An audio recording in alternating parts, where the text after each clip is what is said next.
I just recently got a piece of music gear that I'd had my eye on for a while, and it's this, the Roland SP-404SX. Now, it's not a new device, but it's new to me, so I don't feel like I'm positioned to make a review yet. However, I do want to talk about it because I think it presents an interesting example of what you might consider a useful limitation. And let's talk about that idea really quick. I mean, what the heck is a useful limitation? It kind of sounds oxymoronic, but it's actually just regular moronic. Wait, what I mean is that while you might not think of limitations as being useful, they can be, and it has something to do with what's called option paralysis. You see, when we're presented with too many choices, our brains just get kind of fried by their dizzying potential, and we freeze up. So this is where a limitation can become, well, useful. A device like the Volca sample is so laser focused on a single concept, sample sequencing, that it feels easier to jump into, whereas on a computer's DAW, the essentially limitless possibilities can actually make it a little more difficult to decide what direction to take. And of course, this is wholly subjective. Lots of folks work exclusively out of DAWs and with software synthesizers, and there's nothing less worthwhile or less musical about making songs that way, since, as I often say, it's important to make music the way that you want to. But for a lot of folks, myself included, using a device with limits can help ideas bloom. And that's what brings us to the SP-404SX. At its core, the SP-404SX is a sampler and sequencer. There's a line in up top, the marking is kind of covered by this sticker, sorry. There's a built-in microphone right here, and then there's also a mic line in down here. You can also load samples onto an SD card and map them to these pads, as I've done with these drums. After you've actually got your samples on the SP-404, you can put them together in a bunch of different ways. There's the sequencer in here, which I personally haven't really touched. And then there's what's called the resample method, which is what I want to talk about.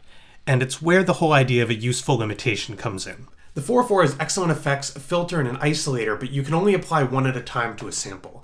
And there's also a polyphony limit that gets eaten up twice as quickly if you're working with stereo samples. So the question becomes, how do we work around these? And as it turns out, all of these limitations kind of have the same solution, and it's the resample method that I mentioned earlier. So I've got this guitar sample. Now this is me playing the guitar, and not to toot my own horn or anything, I think it sounds pretty nice. I recorded this with the built-in mic, but maybe I want to add something a little bit more to it. So what I'm going to do, let's say I want it to start with reverb. I'm going to hold the multi-effects button and turn this until I've got 1. It corresponds to reverb on this little side menu here. And you can hear that I've added some reverb, and I can change the parameters of the reverb using these knobs. So if I want to, I can make the reverb a little bit brighter, I can make it darker. I could change the wet-dry mix. So here we've got just the wet signal.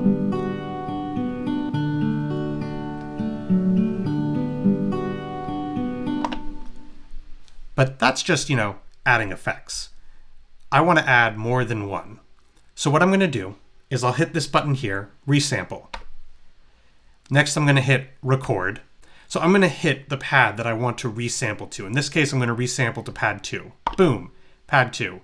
You can see the record button is flashing, so I'm going to press that. Pow, now it's ready to record. Okay, so what I'm going to do is I'm going to press the pad that I want to resample from, and then hopefully hit record at just the right time so that I can get a perfect loop. We'll see.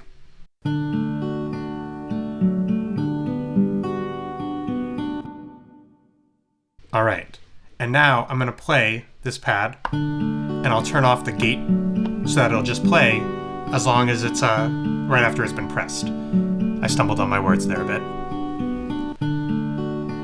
You can hear that I kind of didn't quite hit it in time. So if I hit this start end button, I can change where the end point of the sample is and kind of trim it. That was trimmed a little too much to hopefully get a nice and I'd say cleaner loop.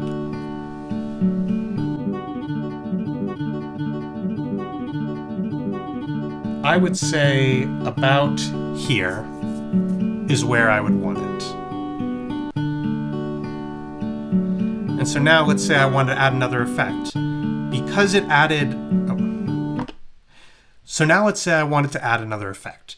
Because the SP-404 recorded that reverb as just audio, I can start caking on some more effects.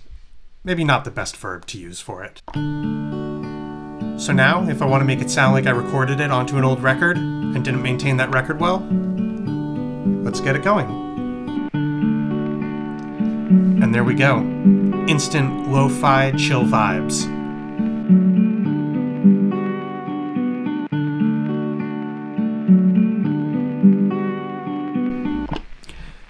Now, let's say along with that, I found myself wanting to add some drums, maybe get the tempo, the feel going a little bit more.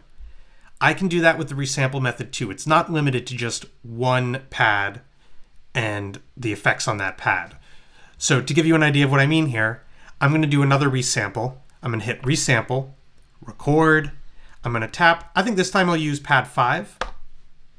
I'm going to tap record again. So like we did before, I'm going to try and press, I have a kick here, a hat here, and then the guitar sample here. And I'm going to try to trigger the guitar and the kick at the same time, and hopefully I won't have to do too many takes.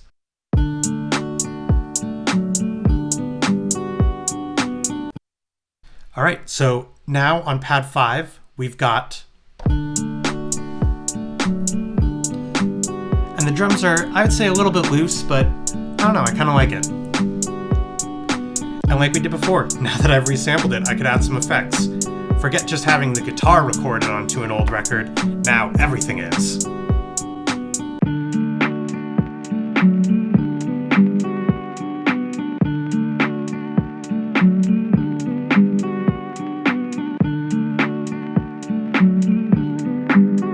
In conclusion, I'm not trying to sell you on getting an SP-404.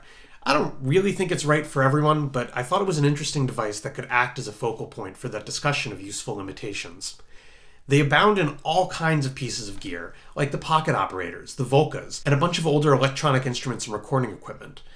I think it's good for us to take time to appreciate why we love music and why certain ways of making music appeal to us or inspire us. And on the subject of appreciation, I want to thank you so much for watching and listening. If you enjoyed this video, please consider leaving a like and hitting subscribe to help the channel grow.